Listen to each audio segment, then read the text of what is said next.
भवसागर की कथा। श्री विष्णु भगवान जी ने पृथ्वी को किस समुद्र से निकाला था, जबकि समुद्र पृथ्वी पर ही है? हिरण्यकश्यप का भाई हिरण्याक्ष ने पृथ्वी को ले जाकर समुद्र में छिपा दिया था। फलस्वरूप भगवान विष्णु ने सूगर का रूप धारण करके हिरण्याक्ष का वध किया और पृथ्वी को पुनः उसके कक्ष में स्थापित कर दिया। इस बात को आज के युग में एक दंत कथा के रूप में लिया जाता था। लोगों का ऐसा मानना था कि ये सरासर गलत और मनगढ़ंत कहानी है, लेकिन नासा की एक खोज के अनुसार खगोल विज्ञान की 2 टीमों ने ब्रह्मांड में अब तक खोजे गए पानी के सबसे बड़े और सबसे दूर के जलाशय की खोज की है। उस जलाशय का पानी हमारी पृथ्वी के समुद्र के 140 खरब गुना पानी के बराबर है, जो 12 बिलियन से अधिक प्रकाश वर्ष दूर है। जाहिर सी बात है कि उस राक्षस ने पृथ्वी को इसी जलाशय में छुपाया होगा।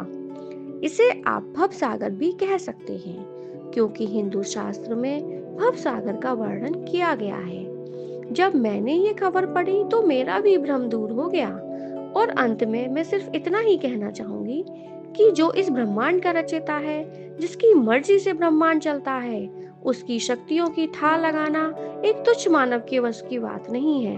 मानव तो अपनी आंखों से उनके विराट स्वरूप को भी नहीं देख सकता।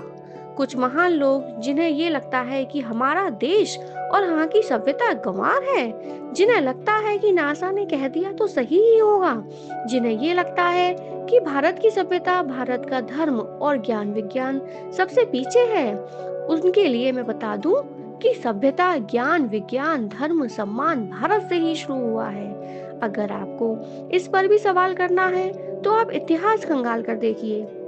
जिन सभ्यताओं की मानकर आप अपने ही धर्म पर सवाल कर रहे हैं, उनके देश में जाकर देखिए। उनके भगवान तथा धर्म पर कोई सवाल नहीं करता, बल्कि उन्होंने अपने धर्म का इतना प्रचार किया है कि मात्र 2000 साल में ही आज संसार में सबसे ज्यादा ईसाई हैं। और आप जैसे बुद्धिजीवी सेक्युलर का धर्म परिवर्तन कराते हैं। और आप ही हैं जो खुद अपने ही देश और धर्म पर सवाल करते हैं। अगर उनकी तरह आपको भी पूर्वज बंदर थे तो आपका सवाल करना तथा ईश्वर पर तर्क देना सर्वदा उचित है। कौन कहता है कि नासा जो हमें बताएगा कि आप सही हैं या गलत? हिंदू धर्म कितना प्राचीन है, इसका अनुमान भी नहीं लगा सकता नासा। जब इंग्लैंड में पहला स्कूल खुला था, तब भारत में लाखों गुरुकुल थे और लाखों साल पहले 4 वेद और 18 पुराण लिखे जा चुके थे। जब भारत में प्राचीन राज प्रथा चल रही थी, तब ये लोग कपड़े पहनना भी नहीं जानते थे। तुलसीदास जी ने तब सूर्य की दूरी के बारे में लिख दिया था, जब दुनिया को दूरी के बारे में ज्ञान ही नहीं था। खगोल शास्त्र के सबसे बड़े वैज्ञानिक आर्यभट्ट, जो भारत के थे, उन्होंने दुनिया को इस बात से अवगत कराया कि ब्रह्मांड क्या है, पृथ्वी का आकार और व्यास कितना है। और आज अगर कुछ मूर्ख विदेशी संस्कृति के आगे भारत को झूठा समझ रहे हैं, तो उनसे बड़ा मूर्ख और द्रोही कोई नहीं हो सकता। दिन और रात का सही समय पर होना, सही समय पर सूर्य अस्त और उदय होना, पेड़ पौधे, अणु परमाणु तथा मनुष्य की मस्तिष्क की कार्यशैली का ठीक ढंग से चलना, ये अनायास ही नहीं हो रहा है। जीवन के अंदर चेतना कहाँ से आती है? हर प्राणी अपने जैसा ही बीज कैसे उत्पन्न करता है? शरीर की बनावट उसके जरूरत के अनुसार ही कैसे होता है? बिना किसी निराकार शक्ति के ये अपने आप होना असंभव है। जय श्री हरि।